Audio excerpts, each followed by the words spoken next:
Half, इतना ऊपर लेके जाऊंगी इसका मतलब नॉर्मल इनहेलेशन, इतना लेके जाऊंगी normal exhalation, normal inhalation, normal exhalation. तो मैंने आपको इससे एक चीज पढ़ाई थी, दैट वॉल्यूम ऑफ एयर जो आप नॉर्मल कंडीशन में बिना किसी फोर्स को लगाए बेटा इनहेल या एक्सहेल कर पाते हैं, उस वॉल्यूम ऑफ एयर को आप क्या बोलते हैं, टाइडल वॉल्यूम। 500 ml होती है, लीस्ट होती है among all the respiratory volumes. फिर मैंने आपसे कहा कि यार नॉर्मल इनहेल करने के बाद भी there is some amount of air जो आप जोर लगाओ तो अपार्ट फ्रॉम नॉर्मल इनहेलेशन आप उसे इनहेल कर सकते हो, वो फोर्स लगा के जो आप इनहेल कर सकते हो उसे बोला जाता है inspiratory reserved volume, additional volume of air. Highest है सारे वॉल्यूम्स में 2500 से 3000 ml। फिर आपने कहा कि नॉर्मल एक्सहेल करने के अलावा भी there is some volume of air जो आप दम लगाओगे तो बाहर कर सकते हो, that volume of air is called as expiratory reserve volume. But सुनो गौर से अर्जुना वालों, चाहे जितना जोर लगा लो फिर भी बेटा कुछ एयर होती है आपके लंग्स में रह ही जाती है, आप फोर्स लगा लोगे तो भी वो बाहर नहीं जाएगी, that air is called as बच्चों रेजिडुअल वॉल्यूम। मेरी बात समझ आ रही है? दैट वॉल्यूम ऑफ एयर जो जितना जोर लगा लो बाहर नहीं जाएगी, दैट इज रेजिडुअल वॉल्यूम। अब बेटा इन्हीं सारे, और मैंने कहा था एक्सपायरेटरी रिजर्व वॉल्यूम भी तुम्हारे लंग्स में हमेशा होता है, शर्त यह है कि अगर तुम दम लगाओगे तो वो बाहर चली जाएगी, लेकिन रहती वो हमेशा है जस्ट लाइक रेजिडुअल वॉल्यूम। पर रेजिडुअल वॉल्यूम को चाह के भी तुम बाहर नहीं कर सकते, एक्सपायरेटरी रिजर्व वॉल्यूम को तुम चाहोगे तो बाहर कर सकते हो।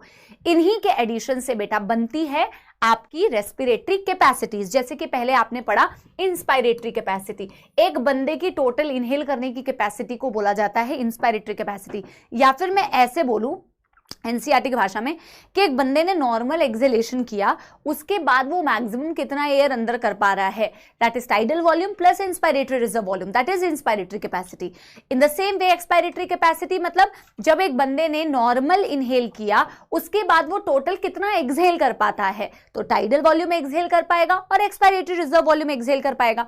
फिर आपने एक पढ़ा था बेटा फंक्शनल रेजिडुअल कैपेसिटी, जिसको बहुत सारे बच्चे रेजिडुअल वॉल्यूम से कंफ्यूज करते हैं। नहीं, रेजिडुअल वॉल्यूम कहता है कि जब आप दम लगा के एयर को बाहर करो उसके बाद कितनी एयर बची हुई है, दैट इज रेजिडुअल वॉल्यूम।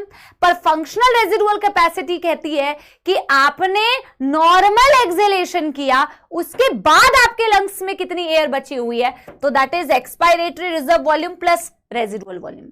ठीक है, ये दम लगा के बाहर किया उसके बाद कितनी बची हुई है, ये नॉर्मल एक्सहेल किया उसके बाद कितनी बची हुई है। वाइटल कैपेसिटी दो तरीके से डिफाइंड है, जैसे कि मैंने आपको डेफिनेशन पढ़ाया उससे टोटल लंग कैपेसिटी भी आसान हो जाता है याद रखना।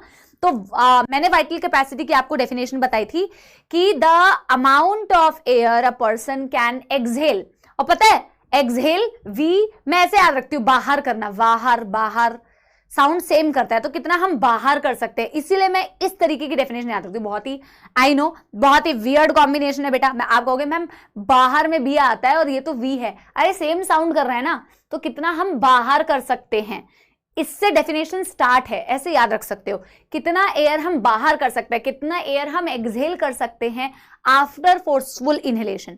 तो जब हम फोर्सफुल इनहेल कर रहे हैं हम टाइडल वॉल्यूम इनहेल करते हैं, हम इंस्पायरेटरी रिजर्व वॉल्यूम इनहेल करते हैं, ठीक है, तो हम टोटल कितना बाहर कर सकते हैं वो है आपकी वाइटल कैपेसिटी। इसको बाहर कर सकते हो, इसको बाहर कर सकते हो, प्लस ईआरवी को भी बाहर कर सकते हो। और इसमें और टोटल लंग कैपेसिटी में बस इतना अंतर है कि टोटल लंग कैपेसिटी कहती है कि आपकी लंग की टोटल कितनी कैपेसिटी है बच्चा पार्टी, तो कितनी कैपेसिटी है आफ्टर मैक्सिमम इनहेलेशन, कितनी कैपेसिटी है, ये प्लस रेजिडुअल वॉल्यूम।